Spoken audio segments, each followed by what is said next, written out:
নমস্কার বন্ধুরা, আজকে আপনাদের সঙ্গে খুবই মজাদার একটি বিস্কুটের রেসিপি শেয়ার করব। এই বিস্কুটগুলি আপনারা একদিন খেলে বারবার বানিয়ে খাবেন।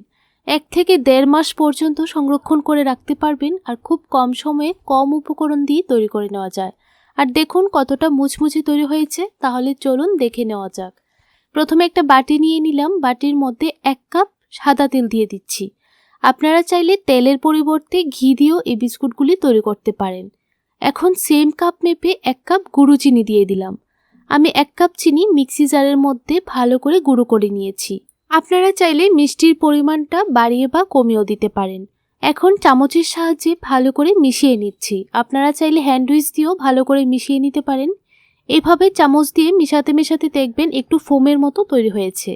দেখুন বন্ধুরা, খুব ভালো করে মিশিয়ে নিলাম। এখন অল্প একটু নুন দিয়ে দেব। নুনটা দিলে বিস্কুটের টেস্টটা আরও বেড়ে যায়। এখন অল্প একটু দিয়ে দিলাম বেকিং পাউডার। আমি হাফ টিস্পুনের মতো বেকিং পাউডার দিয়ে দিয়েছি। এখন খুব ভালোভাবে মিশিয়ে নিতে হবে। প্রায় 1 মিনিটের মতো খুব ভালোভাবে নাড়াচাড়া করে মিশিয়ে নিয়েছি। এখন চায়ের কাপ মেপে 2 কাপ ময়দা দিয়ে দিচ্ছি। আমি যে চায়ের কাপ মেপে তেলটা দিয়েছিলাম, চিনি দিয়েছিলাম, সেই কাপ মেপেই ময়দা দিয়ে দিলাম। 2 কাপ ময়দা দিয়ে দিলাম। এখন খুব ভালো করে মিশিয়ে নেব।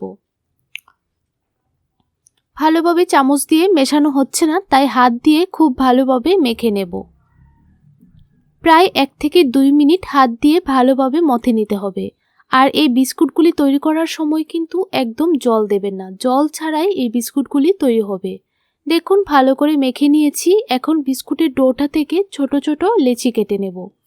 আমি সবগুলি বিস্কুট একই আকারের তৈরি করার চেষ্টা করব। তাই আগে থেকেই ছোট ছোট লেচি কেটে নিলাম। আর এখানে একটা থালার মধ্যে অল্প একটু সাদা তেল ভালোভাবে গ্রিস করে নিয়েছি আর অল্প একটু ময়দা দিয়ে দিলাম। ময়দাটা খুব ভালোভাবে থালার গায়ে লাগিয়ে নিতে হবে, তাহলে খুব ভালোভাবে বিস্কুটগুলি উঠে যাবে। এখন একটা বিস্কুটের লেচি নিয়ে নিলাম, এইভাবে একটু চ্যাপ্টা করে দিলাম। তারপর একটা চামচ দিয়ে ডিজাইন তৈরি করে নিচ্ছি। আপনাদের পছন্দ অনুযায়ী যে কোনো ডিজাইনে বিস্কুটগুলি তৈরি করতে পারেন। আমি এইভাবে একটা ডিজাইন দিয়ে দিচ্ছি। দেখুন বন্ধুরা, একটা বিস্কুট তৈরি করা হয়ে গেছে। সেমভাবে আরেকটা বিস্কুট আপনাদেরকে তৈরি করে দেখিয়ে দিচ্ছি। একইভাবে সবগুলি বিস্কুট তৈরি করে নেব। আর একসঙ্গে বিস্কুটগুলি কুক করা যাবে না, তাই হাফ হাফ করে বিস্কুটগুলি কুক করে নিচ্ছি। আরও হাফ বিস্কুট রয়ে গিয়েছে, সেগুলি পরে তৈরি করে কুক করে নেব। এখন চুলার মধ্যে একটা কড়াই বসিয়ে দিলাম আর এরকম একটা প্লেট দিয়ে দিলাম। তারপর থালাটা প্লেটের উপর দিয়ে দিলাম। এখন কড়াইয়ের ঢাকনাটা লাগিয়ে 10 মিনিটের জন্য বিস্কুটগুলিকে বেক করে নেব। আর তখন কিন্তু গ্যাসের ফ্লেমটাকে একদম মিডিয়ামে রাখতে হবে।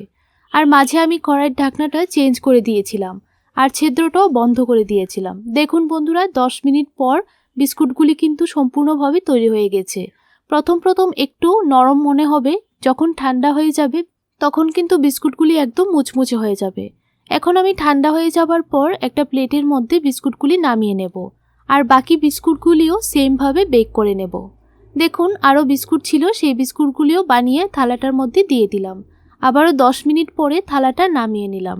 একটু ঠান্ডা হয়ে যাবার পর আপনাদেরকে দেখাচ্ছি আর কতটা মুচমুচে তৈরি হয়েছে সেটা আপনারা নিজেরাই দেখে নিন।